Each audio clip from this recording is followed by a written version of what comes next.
তো hello guys, welcome to my daily blog. তো আজকে আমি বেরিয়ে গেছি আমার ভাই গব্বর, ওর সাথে মর্নিং ওয়াকে। তো দেখো, ও চোখে ঘুম, ও বলছে যে আমার চোখে এখনো ঘুম, বাড়ি গিয়ে ঘুমাবো। তো চলো আমরা মর্নিং ওয়াকটা করে আসি, তারপরে দেখা হচ্ছে। তো বাড়ি এসে আমি আমার লালুকে বিস্কুট খাইয়ে আমি চা নিয়ে বসে পড়লাম। চায়ে চুমুক দিয়ে আমার বইগুলো গুছিয়ে এবার যাব আমি পড়তে। তো পড়া তো কমপ্লিট, এবার আমি আমার বুলেটকে নিয়ে বাড়ি চলে এসেছি। ওহ, বাইরে কি গরম, এবার একটু শান্তি হলো। হঠাৎ করে মনে পড়ে গেল এখন তো আমাকে দোকানে যেতে হবে, কিছু করার নেই, গরমের মধ্যে দোকানে যেতেই হবে। তো টাটা। তো বাড়ি আসতে আসতে দেখি আকাশে কি মেঘ, মনে হয় এখনই বৃষ্টি নামবে। কি যে হবে কে জানে। তো বলতে না বলতেই আকাশ কাদা শুরু করে দিয়েছে। আমি এখন অপেক্ষা করছি কখন স্নানে যাব, এখনো বৃষ্টি থামেনি। তো বৃষ্টি থামতেই আমি চলে এসেছি রান্না করে, পেট পুজো তো করতে হবে। তো আজকে সোমবার, দেখি মা কি রান্না করেছে।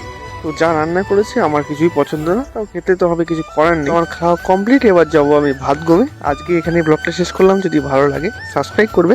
তো কালকে নতুন ব্লগে দেখা হচ্ছে, টাটা।